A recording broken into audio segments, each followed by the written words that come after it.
আসসালামু আলাইকুম। আজকের ভার্চুয়াল ক্লাসের দ্বিতীয় পর্বে সকলকে আবারও স্বাগত জানাচ্ছি। সঙ্গে আছে আমি নাজিয়া আফরিন, প্রভাষক, বাংলা, পাঁচরুখি বেগম আনোয়ারা ডিগ্রি কলেজ। প্রিয় শিক্ষার্থীবৃন্দ, আজকের ক্লাসের প্রথম পর্বে আমি তাহারই পরে মনে কবিতাটির প্রথম পর্ব আলোচনা করেছি, যেখানে আমরা দেখিয়েছি যে তাহারই পরে মনে কবিতাটির কবি পরিচিতি এবং তার প্রেক্ষাপট কিংবা তার মূল ভাবটা, যার আলোকে এটা কবিতাটি রচিত হয়েছে। তো এখন দ্বিতীয় পর্বে আমরা মূল কবিতাটি বিশ্লেষণ করে তোমাদেরকে অর্থসহ বুঝিয়ে দেব।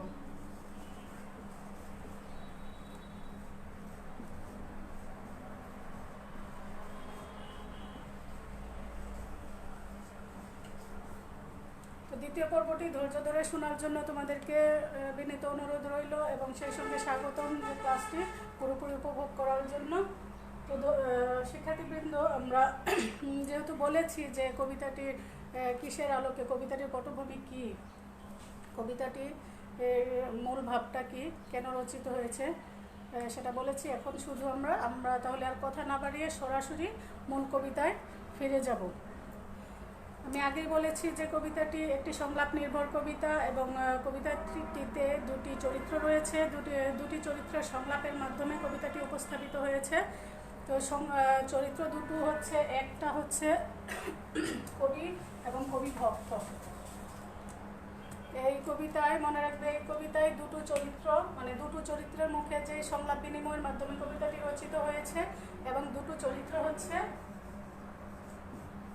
কবি ও কবি ভক্ত।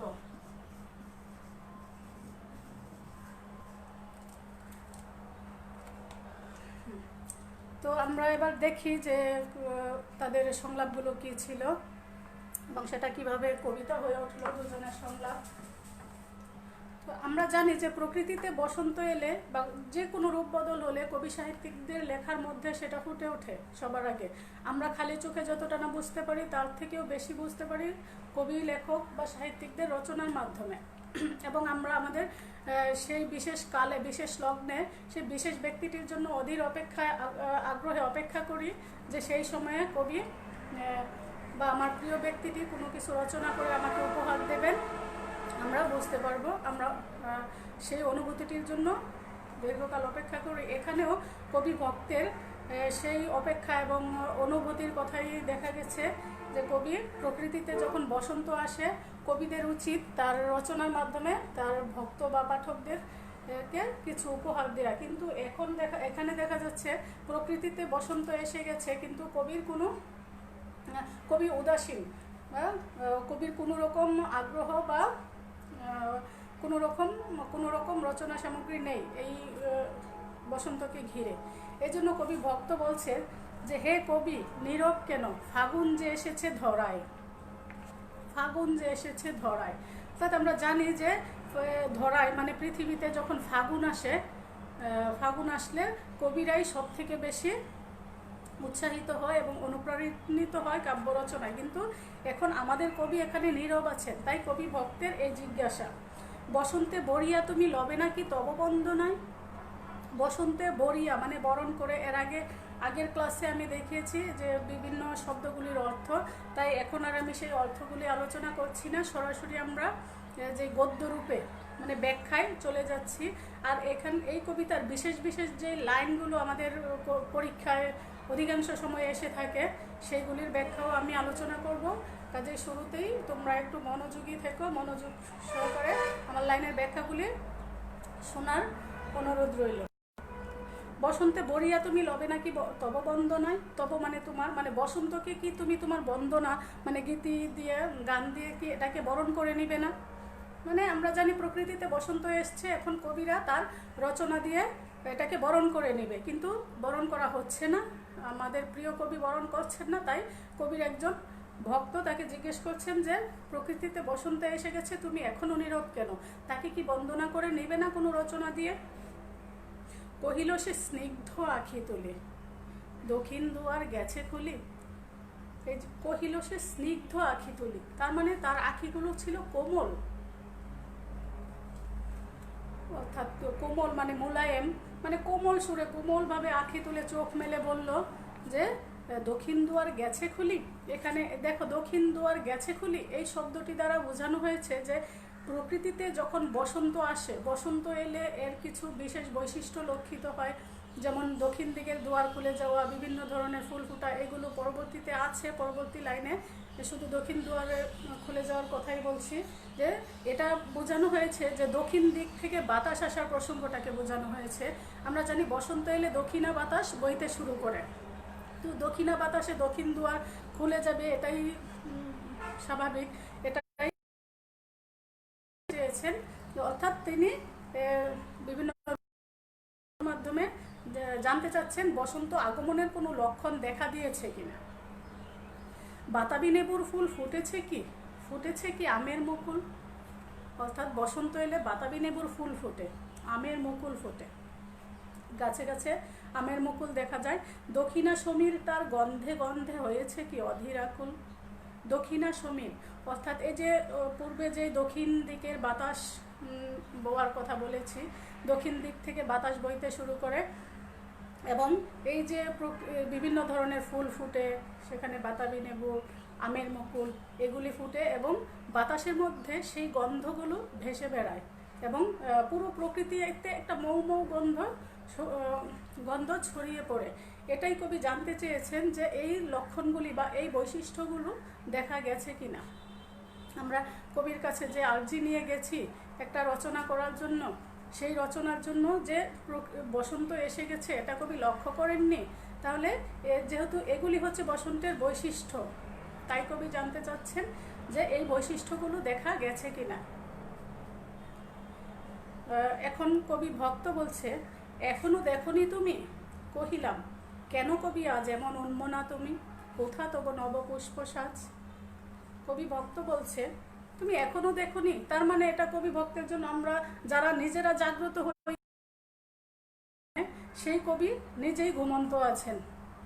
এতে কবি ভক্ত কিছুটা অবাকই হলো যে কেন আজ তুমি এত উদাসীন আছো, এমন উন্মনা কেন তুমি, তোমার নব পুষ্প সাজ কোথায়। বসন্ত এলে বাংলা রমণীদের প্রধান একটা লক্ষণীয় বৈশিষ্ট্য দেখা যায় যে তারা বসন্তের বিভিন্ন রকম ফুলে ফুলে নিজেকে সজ্জিত করে। কবি ভক্ত কবির কাছে এটাই প্রত্যাশা করেছিল যে তোমার নবপুষ্প সাজিবা কোথায়, মানে ফুলে ফুলে তুমি যে নিজেকে সজ্জিত করো আর সময়, এখনকার সময় সেটা কোথায়, সেটা নেই কেন, বা তুমি এখনো দেখো নাই, এত বড় একটা পালাবদল ঘটে গেছে প্রকৃতিতে, এত বড় তুমি এখনো দেখোনি। এটা কবির ভক্তের মনে একটা বিস্ময়ের ভাব জাগায় এবং এই বিষয়টা স্বাভাবিক। যারা আমরা দেখে থাকি যে আমরা প্রকৃতিতে দেখে খালি মনে অতটা অভ্যস্ত নই যতটা অভ্যস্ত কবিতা পাঠের মাধ্যমে প্রকৃতিতে থেকে উপলব্ধি করার। সেই কবি যখন আমাদের নিরাশ করে তখন আমাদের মনে একটু বিস্ময় জাগে বই কি। কহিল সে সুদূরে চাহিয়া, পুরো কবিতাটাতে যে সে দেখা যাচ্ছে সেই সেটা হচ্ছে কবি। অর্থাৎ কবি সুদূরে চাহিয়া মানে আনমনা মন পাখিগুলি থাকলে আমরা একজন, যেটাকে আমরা সোজা বাংলায় বলি বিরহী নারী, বিরহী নারীর দৃষ্টি কিন্তু সর্বদা অলক্ষ্যে সর্বশেষ প্রান্তেই থাকে। তো সুদূরে চাহিয়া যেন কেমন একটা আনমনা মনে, বিমর্ষ মনে সুদূরের পানে চাহিয়া সে বলছে অলখের পাথার বাহিয়া তরিতার এসেছে কি। অলখ, অলখ মানে হচ্ছে দৃষ্টিসীমার বাইরে থেকে, পাথার, পাথার মানে সমুদ্র, অর্থাৎ যে বসন্তটা এসছে যে সেই সুদূর থেকে তার কি তরিটা এসেছে, মানে আমাদের এখানে এসে পৌঁছে গেছে। সেই কি পৌঁছে গেছে, এখানে কিন্তু বসন্ত পৌঁছে যাওয়ার কথাই বলা হচ্ছে। বেজেছে কি আগমনী গান, এখানে বিভিন্নভাবে বিভিন্ন রূপ উপমার মাধ্যমে বা বিভিন্ন বৈশিষ্ট্যের মাধ্যমে ফুল ফল পাতালতা এগুলির মাধ্যমে কিন্তু বসন্ত আগমনের ইঙ্গিতকেই বারবার করা হচ্ছে যে তার আগমনী, বেজেছে কি আগমনী গান, এই আগমনী গান কিন্তু বসন্তের আগমনী গানের কথাই বলা হচ্ছে। বসন্ত এসে গেছে কিনা, দেখেছে কি সে আমারে, শুনি নাই রাখিনি সন্ধান। এখানে কবির কণ্ঠে একটা অভিমান দেখতে পাচ্ছি যে বসন্ত এসে, বসন্ত হচ্ছে ঋতুর রাজা বা প্রকৃতির যে কোনো রূপ এসে কি সে কাউকে ডাকে, সে ডাকে না, কিন্তু আমরা ধরে নেই যে তারা এসে কবিদেরকে প্রলুব্ধ করে যে কোনোভাবে কবিতা বা সাহিত্য রচনা করার জন্য। প্রকৃতি থেকে প্রণোদিত হয়েই তো তারা সাহিত্য রচনা করে, কিন্তু এবার প্রকৃতি তার প্রেমিককে সেটা করতে পারছে না। অর্থাৎ আমাদের যে কবি যারা প্রকৃতির প্রেমে পড়ে এই কাব্যগুলো রচনা করে, এবার তাকে সেভাবে প্রলুব্ধও করতে পারছে না। এজন্য তার মনে একটু অভিমান যে ডেকেছে কি সে আমারে, মানে প্রকৃতি এসে তাকে ডেকেছে কিনা। শুনি নাই রাখিনি সন্ধান, সন্ধান রাখিনি, শুনি নাই, মানে এটা হচ্ছে তার বিমর্ষতার একটা প্রকাশ আর কি। কহিলাম ওগো কবি রচিয়া লহনা আজগীতি। তারপর কবি ভক্ত বলছে যে ঠিক আছে, এতদিন আমরা শুনিনি, তুমি জানো নাই, সন্ধান রাখো না, কিন্তু আজও তো সময় আছে, আজকেও তো তার জন্য একটা রচনা তুমি করে নিতে পারো। বসন্ত বন্দনা তব কণ্ঠে শুনি এমোর মিনতি। আমরা পৃথিবীতে হাজারো রকমের গান শুনি, হাজারো রকমের কবিতা পড়ি, কিন্তু তার মধ্যে বিশেষ একজনকে কিন্তু আমরা একটা কবিতার আদর্শ পুরুষ বা গানের আদর্শ পুরুষ হিসাবে ধরে নেই। অর্থাৎ তাকে ভালো লাগে, তার কণ্ঠটা আমার কাছে স্পেশাল। তো কবি ভক্তেরও এরকম একটা মিনতি ছিল যে এই কবি হচ্ছে কবি ভক্তের কাছে সেই বিশেষ একজন, যে এই বসন্ত বন্দনা হ্যাঁ তুমি রচনা না করলেও হয়তো অনেকেই করছেন, কিন্তু সেগুলি আমার মনে ধরছে না, আমি তোমার কাছ থেকেই শুনতে চাচ্ছি, তোমার কণ্ঠেই বসন্ত বন্দনাটা শুনবো, এটাই আমার প্রত্যাশা। মানে বসন্ত বন্দনা তব কণ্ঠে শুনি এমোর মিনতি, তোমার কণ্ঠেই বসন্ত বন্দনা শুনবো, এটাই আমার আর্জি। কহিল সে মৃদু মধুস্বরে, নাই হলো না হোক এবারে। সবসময় যে সব কিছু হতে হবে এমন কোনো কথা নেই। সবসময় আমি যে কাজ করি, আজকে একটা বিশেষ প্রতিকূল পরিস্থিতিতে সেটা নাই করলাম, তাই না? না করলে তো আমার বিশেষ বৈশিষ্ট্য খোয়া যাচ্ছে না কিছু। কবির শুধু এটুকুই প্রকাশ, আত্ম উপলব্ধি যে সে এবারে করতে পারছে না, এবার তার অক্ষমতা আছে একটু। কিন্তু আমরা কবির কবিতা শুনি, কিন্তু কবির মনের খবর কি রাখি? কবির মনের খবর রাখার আমাদের কোনো দায় নাই। কবির কবিতা শুনে আমরা আনন্দ পেতে পারি, এটাই আমাদের অধিকার, আমাদের দাবি। তো তাদের মনের ভিতর দিয়ে কি আসা যাওয়া করছে সেগুলি রাখার আমাদের কোনো দায় নেই। তাই আমরা কবির মানসিক পরিস্থিতি বা প্রতিকূল পরিস্থিতি বুঝতে পারছি না, বুঝতে না পেরে তাকেই বারবার মিনতি করছি আমাদেরকে, আমরা শুধু আমাদের প্রয়োজনটুকুই ফিল করতে পারি, অন্য কারোরটা নয়। তো কবি বলছেন, কবিও কবির ভক্তকে শান্তভাবেই বলছেন, এবার না হয় নাই হলো, যে সর্বদা আমি যেটা করি এবার সেটা যদি না করি সমস্যা কোথায়? আমারে গাহিতে গান বসন্তেরে আনিতে বরিয়া, রহেনি সে ভুলেনি তো এসেছে তা ফাগুনে সরিয়া। মানে আমি বরণ করার জন্য, আমি তার বন্দনা রচনা করার জন্য, এটা তো কোথাও থেমে থাকেনি, এটা তো ভুলে যায়নি যে আমার জন্য কোনো কিছুই, অর্থাৎ কারোর জন্য পৃথিবীতে কোনো কিছু থেমে থাকে না। তবু আমরা একজনকে একটা বিশেষ জায়গা দেই, ক্ষণিকের জন্য তার জন্য একটু থমকে যাই, এই যা, আর কিছু নয়। একটা দিন শেষে সেটা হয়তো আর সেই গ্যাপটুকু থাকে না। তারপরও কবি বলছেন যে যখন হ্যাঁ আমি তাকে দেখে একটু প্রণোদিত হই, রচনা করি, কিন্তু তাকে আমার জন্য, সে আমার রচনার জন্য তার তো আশা থেমে থাকা নেই। আমি তাকে গুরুত্ব দেইনি, তাকে নিয়ে সাহিত্য রচনা করিনি, তাই বলে তার কি আসতে ভুল হয়েছে? সে কিন্তু যথাসময়ে ফাগুন মাসকে স্মরণ করে ঠিকই চলে এসছে, অর্থাৎ বসন্ত চলে আসার কথা বলছে। যে আমার জন্য তো সে আসতে থেমে থাকেনি বা ভুলেও থাকেনি, ফাগুন মাস তাকে ঠিকই স্মরণ করে নিয়ে এসছে। কহিলাম ওগো কবি অভিমান করেছ কি তাই? আমি তোমাকে মনে রাখিনি তাই বলে তোমার অভিমান কিনা, এমন একটা ইঙ্গিত এখানে যে কবির বন্দনা করার জন্য প্রকৃতিতে বসন্ত আসা থেমে নেই, বসন্ত ঠিকই চলে এসছে। কেউ কিছু স্বীকার করুক বা না করুক, কেউ তাকে বরণ করুক বা না করুক। যেমন রবীন্দ্রনাথ ঠাকুর একটা কবিতা বলেছিলেন যে ফুল ফুটুক বা নাই ফুটুক আজ বসন্ত। তেমনি যে কেউ রচনা করুক বা না করুক, কেউ তাকে গ্রহণ করুক বা না করুক, প্রকৃতিতে যে বৈশিষ্ট্যগুলো মানুষের প্রিয় হোক অপ্রিয় হোক সে আসবেই, এটা আসবেই।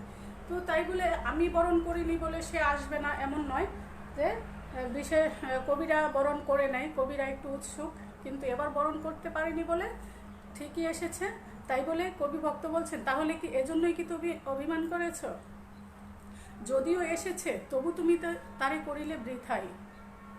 হ্যাঁ, এসছে, অনেক কিছুই হয়, আমার অনুপস্থিতি অনেক কিছুই হবে, কিন্তু কারো কারোর জন্য কিছু না কিছু গ্যাপ থেকে যাবে, কারো কারো জীবনে একটু হলেও শূন্যতা থাকবে, বা আশাটা সব কাজই আমাদের ঠিকমতো হয়ে যায় একজনের অনুপস্থিতিতে, বা কেউ না থাকলে তার জন্য কোনো কাজটাই থেমে থাকে না, কিন্তু একটু অপূর্ণতা তো রয়েই যায়, সেই অপূর্ণতা কখনোই পূরণ হবার নয়, হয় না।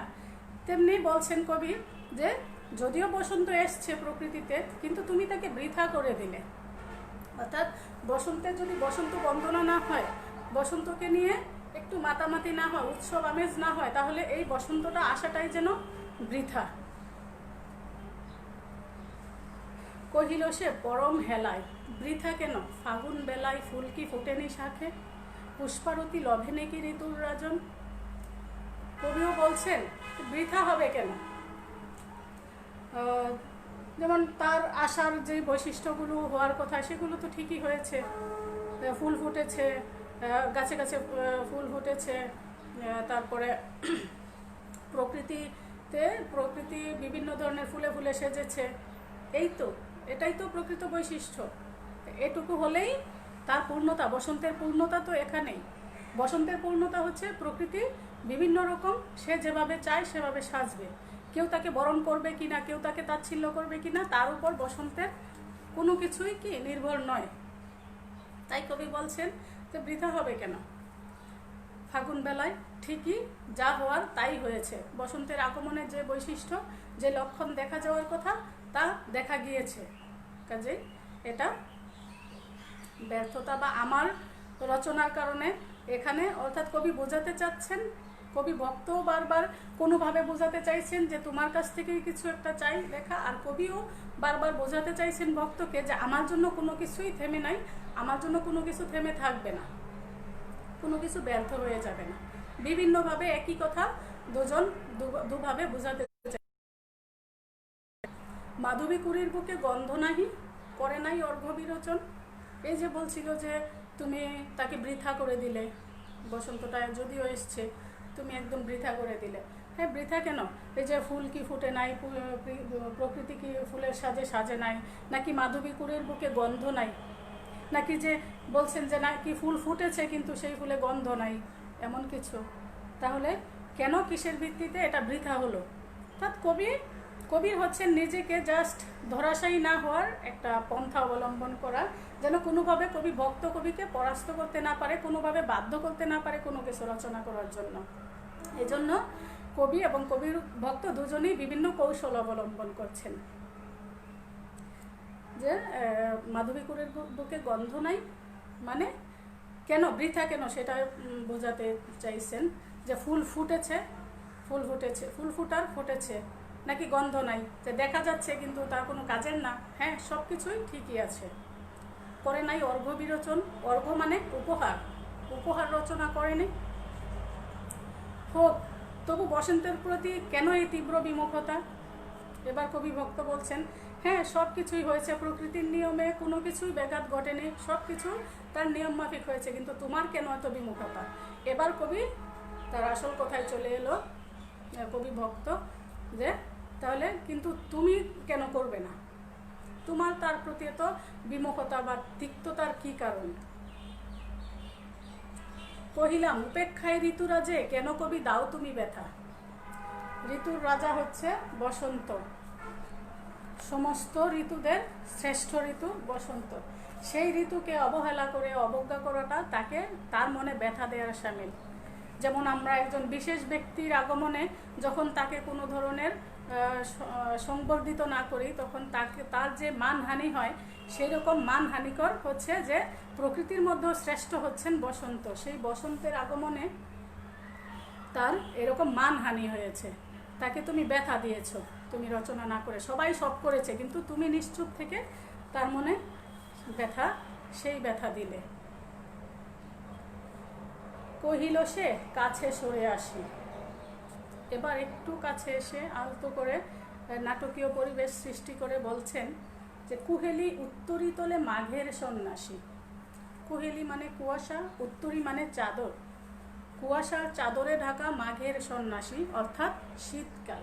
শীতকালটাকেই কবি বিভিন্নভাবে বলছেন যে শীতকালে যেমন প্রকৃতিতে কুয়াশার চাদরে ঢাকা থাকে অর্থাৎ সমস্ত পরিবেশ কুয়াশাচ্ছন্ন থাকে, এটাকেই কবি বলছেন এভাবে যে কুহেলি উত্তরী তোলে। আর মাঘের সন্ন্যাসী হচ্ছে, আমরা জানি সন্ন্যাস হচ্ছে যে গৃহত্যাগ করে, যার কোনো পিছুটান থাকে না, যার পার্থিব কোনো সুখ বা আহ্লাদ বা সাধন কোনো কিছু নেই তার ইচ্ছের মধ্যে, এটাই হচ্ছে সন্ন্যাস। পার্থিব কোনো ধন সম্পত্তির অধিকারী নয়, বা থাকলেও যে সব কিছু ত্যাগ করে তাকে সন্ন্যাস বলা হয়। তো প্রকৃতিতেও ঠিক তেমনি, যে যখন প্রকৃতিতে কোনো ধরনের ধন সম্পদ বা কোনো ধরনের ঐশ্বর্য, কোনো কিছু সৌন্দর্যময় কোনো কিছুই থাকে না প্রকৃতিতে, তখন এই জন্য এটাকে বলা হয়েছে সন্ন্যাসী, মাঘের সন্ন্যাসী। ঠিক আছে? তো মাঘের সন্ন্যাসী মানে শীতকালকে বোঝানো হয়েছে, কারণ শীতকাল একদিকে বসন্ত, যেমন বসন্ত এলে প্রকৃতি ভরে যায় ফুলে ফলে সব কিছুতে, তেমনি শীতকালে আবার কিছু চলে যায়, একদম প্রকৃতি রিক্ত হস্তে থাকে অর্থাৎ খালি শূন্য হাতে। তাই এটাকে বলা হয়েছে মাঘের সন্ন্যাসী, অর্থাৎ যে সেই মাঘ মাসে কোনো একটা কিছু তাকে, মাঘ মাসটাকে উল্লেখ করে বলছেন গিয়াছে চলিয়া ধীরে পুষ্প শূন্য দিগন্তের পথে। যেই পথে কোনো আনন্দ নেই, পুষ্প নেই, সৌন্দর্য নেই, এমন একটা দিগন্তের পথে চলে গেছেন রিক্ত হস্তে, খালি হাতে একেবারে। তাহারই পরে মনে ভুলিতে পারি না কোনো মতে। এবার কবি তার মনের বাসনা বা মনে যেই লুকায়িত বেদনাটুকু ছিল, এটা কবি ভক্তের কাছে প্রকাশ করে কবিকে জানায়, ভক্তকে জানায় যে কেন তিনি এতদিন দীর্ঘকাল ধরে কাব্য রচনা থেকে বিমুখ আছেন, যে তার সেই চলে যাওয়া। এখন এই কবিতাটি পাঠ করলে আমাদের কিন্তু আপাতত মনে হয় যে এই শীতকাল চলে যাওয়াতে কবির মনে সেই শীতকালের ব্যথাটা রয়ে গেছে, শীতকালটিকে ভুলতে পারছেন না, এজন্য কবি বসন্তে মনোনিবেশ করতে পারছেন না। কিন্তু প্রকৃত কথা তা নয়। প্রকৃত কথা হচ্ছে যে শীতকাল ভুলে না থাকার মতো কিছু নয়, বরং শীতকালে যে তার জীবনে একটা মর্মান্তিক ঘটনা ঘটে গেছিল, সেই ঘটনাটারই ছায়াপাত এখনও তার কাব্য রচনায় রয়ে গেছে। যে শীতকালে তার সেই প্রিয় যিনি তাকে কাব্য রচনা করতে উৎসাহ সাহস দিয়েছিলেন, সেই পুরুষটি তার থেকে ছুটি নিয়েছিলেন, পুরো জীবন থেকে ছুটি নিয়ে চলে গেছিলেন। সেই বিরহ ব্যথা তিনি এখনও বলতে পারছেন না বলে তিনি তার সাহিত্য রচনায় মন দিতে পারছিলেন না। আর বিশেষ করে সেই শুধু তার জীবন থেকেই চলে যাননি, জীবনের একজন শুধু জীবনের অংশীদার ছিলেন না, তিনি তার হাত ধরেই তিনি সাহিত্য জগতে প্রবেশ করেছিলেন। সাহিত্যে তার যে নাম ডাক যশ খ্যাতি, তার পিছনে সেই মানুষটির রয়েছে অগাধ ভূমিকা। একমাত্র ভূমিকা বলা যায় যে তার হাত ধরে তিনিই তাকে সেই পথ দেখিয়েছিলেন, সেই পথে এনে দাঁড় করিয়েছিলেন, সেই পথে হাঁটার জন্য শক্তি জুগিয়েছিলেন। সেটা হচ্ছে তার স্বামী সৈয়দ নেহাল হোসেন। সৈয়দ নেহাল হোসেনের সঙ্গে 1924 সালে তার বিয়ে হয়। 24 সালে বিয়ে হয় তো, এবং 1932 সালে তার 32 সালে তার স্বামী মারা যায়। এই মারা যাওয়ার কারণে তার মনে যেই বিরহ ব্যথা রয়ে গেছে, সেই ব্যথায় তিনি ভুলতে পারছেন না বলে তার কোনো কিছুতেই মন ভরছে না।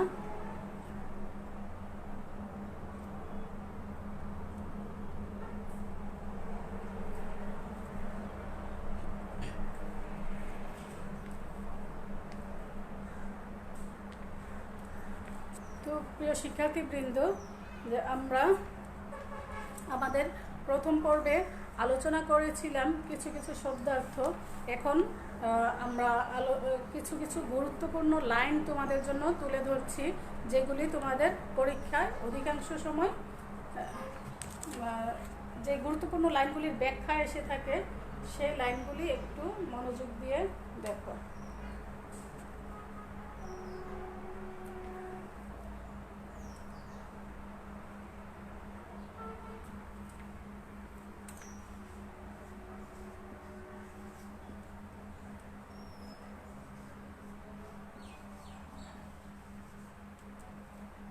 বসন্ত বন্দনা তব কণ্ঠে শোনে।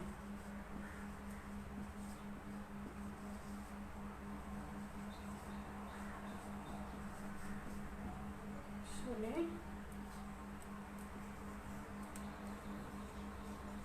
এমো মিনতি।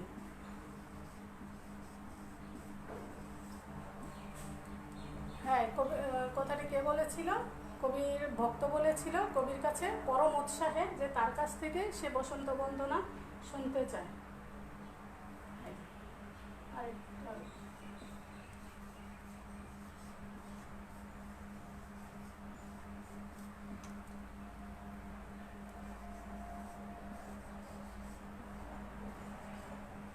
দক্ষিণ দুয়ার গেছে খুলে,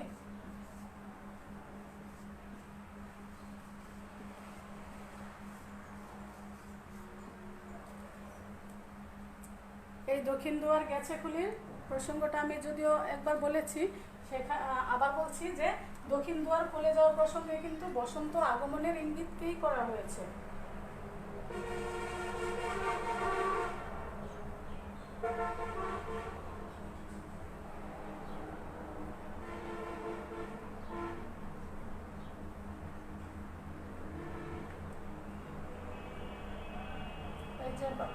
আর এই কবিতায় আমরা দেখতে পাই যে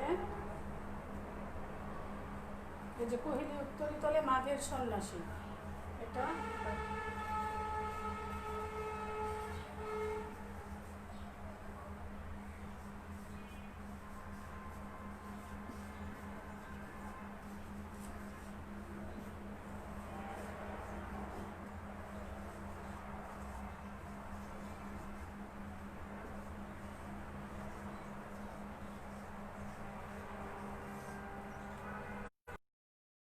তোলে মাঘের সন্ন্যাসী বলতে কি বোঝানো হয়েছে, এই ধরনের প্রশ্ন এসে থাকে।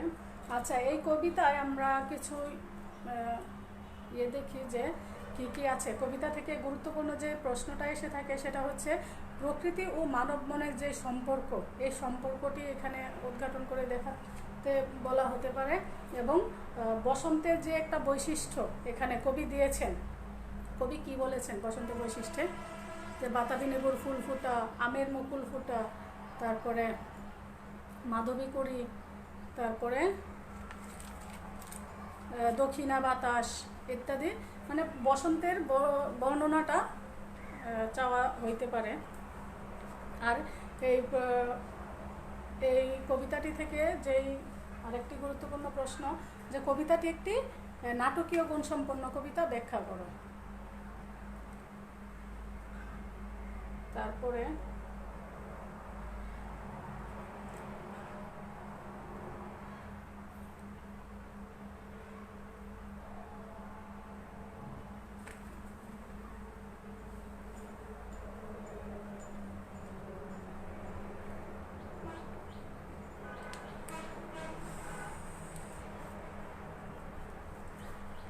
আচ্ছা, কবিতাটিতে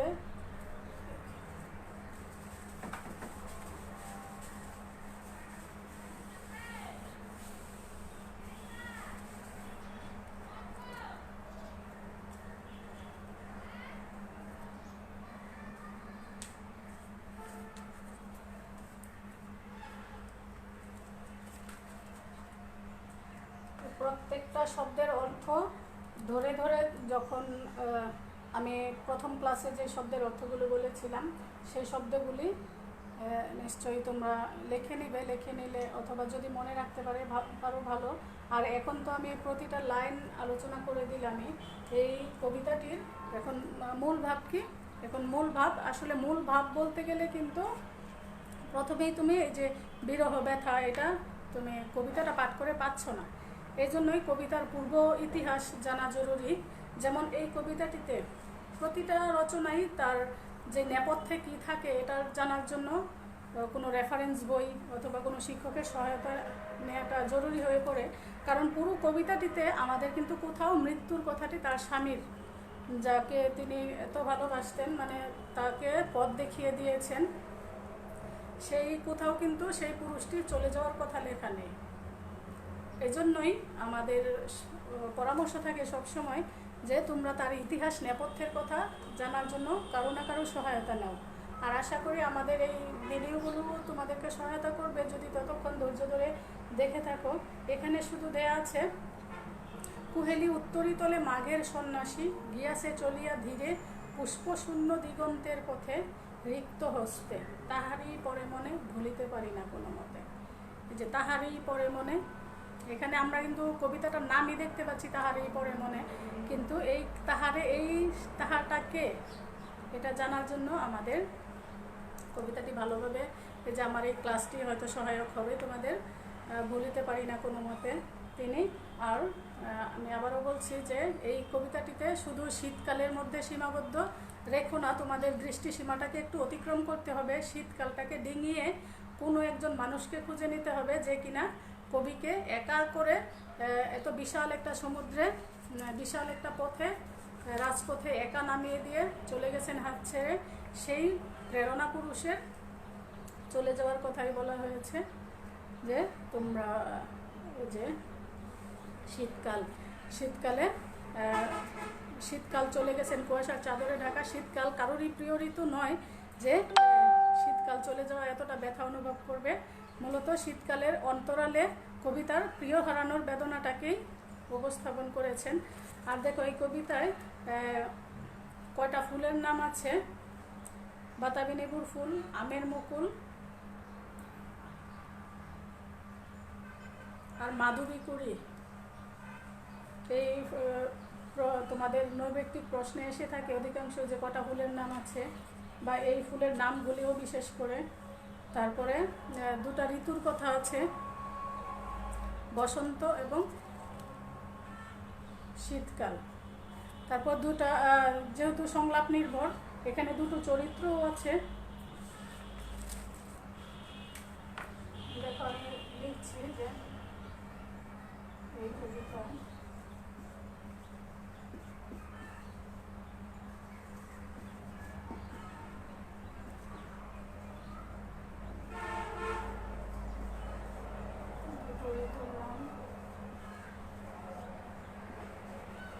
দুটো ঋতুর নাম আছে, কি কি? শীত ও বসন্ত। তারপর আছে তিনটে ফুলের নাম, তিনটে ফুল।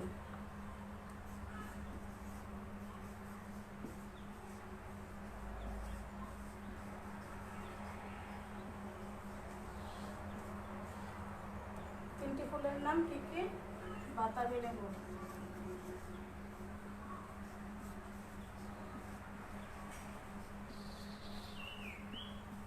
বাতাবি লেবু ফুল আর আমের মুকুল,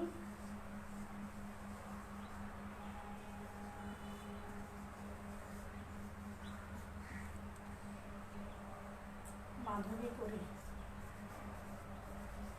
কখনো প্রশ্ন আসতে পারে যে এই নিচে চারটা অপশন থাকলো যে এর মধ্যে কোন নামটি তাহারই পরে মনে কবিতায় আছে, কোন ফুলের নাম আছে, যে কোনো একটা নাম দিয়ে থাকবে।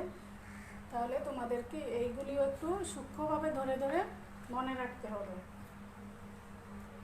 আর আমরা সরাসরি এখানে না হলেও কিন্তু এখান থেকে আমরা অনেকটা তথ্য পেয়ে যাই। সেটা হচ্ছে যে বসন্ত এলে রমণীরা তাদের প্রিয় সাজে সজ্জিত হয়। প্রকৃতির যেই সাজ, ফুলে ফুলে নিজেকে সাজিয়ে তোলে।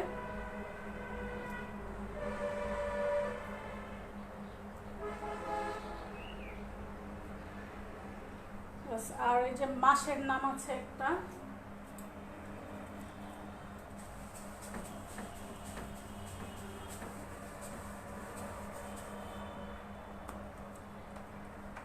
যদি তোমাদের প্রশ্ন আসে এভাবে যে তাহারই পরে মনে কবিতায়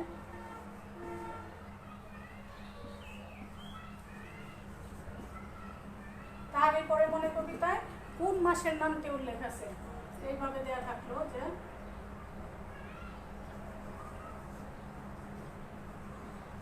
ফাল্গুন এবং ফাগুন, অথবা যেহেতু শীতকালের কথা আছে সেখানে দেয়া থাকলো মাঘ, মাঘ বা পৌষ, এরকম 4টা অপশন দেওয়া থাকবে। তখন কি শীতকাল আছে বলে এইগুলিও দেয়া যেতে পারে এরকমটা ধরে নিবা। এখানে শীতকালের কথা বলা হয়েছে কিন্তু মাসের নাম কিন্তু বলা হয় নাই। আর এখানে বলা হয়েছে ফাগুন মাসের কথা, ফাল্গুন কিন্তু দিলে উত্তরটা কারেক্ট হবে না।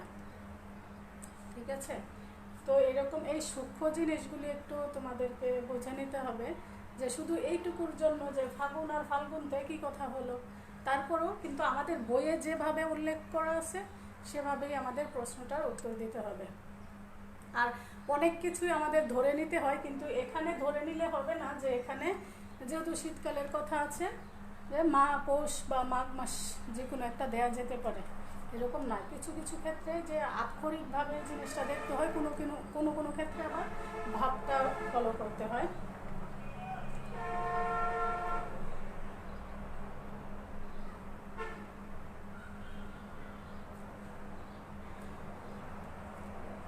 ঠিক আছে, তোমাদের আমরা অনেকক্ষণ কথা বললাম। আর তোমাদের যদি এই কবিতাটি নিয়ে আরও কোনো সন্দেহ বা সংশয় বা কোনো প্রশ্ন মনে জেগে থাকে, যারা তোমরা এই যে আমি আমার মতো করে বোঝালাম বললাম, তবুও তোমাদের মনে কোথাও না কোথাও একটু গ্যাপ থেকে গেছে, রয়ে গেছে, যে কিছু বুঝতে পারোনি, সেক্ষেত্রে আমাকে কমেন্ট করলে আমি তোমাদের সেই প্রশ্নের যথাযথ উত্তর দিতে চেষ্টা করব। আর তোমরা যদি কমেন্ট করো ভিডিওর নিচে যে এই জিনিসটার একটা ভিডিও চাও, তোমরা এই জিনিসটা এই বিষয়টার উপর একটা ক্লাস চাও, তাহলে আমরা পরবর্তীতে সেই বিষয়টাকেই গুরুত্ব দিয়ে প্রাধান্য দিয়ে আমরা পরবর্তী ক্লাস নিয়ে আসবো তোমাদের সামনে। তো আশা করি তোমরা সেই পর্যন্ত ভালো থাকো। আর এই আমাদের যে জাতীয় যে ক্রান্তি লগ্ন, এর মধ্যে এখনো পর্যন্ত আমরা সকলেই সুস্থ আছি। আর আল্লাহর রহমতে এখনো পর্যন্ত কোনো ধরনের আমাদের কোনো ধরনের প্রিয়জনের, আমাদের সহকর্মী বা কোনো শিক্ষার্থীর এ ধরনের খবর শোনা যায়নি বলে আমরা আল্লাহর কাছে অশেষ কৃতজ্ঞতা জ্ঞাপন করছি। আমাদের বাকি দিনগুলি যেন এভাবেই ঠিক সুস্থ রাখেন। তো সেই কামনা করে তোমাদেরকে আবারও শুভেচ্ছা, ভালো থেকো, আল্লাহ হাফিজ।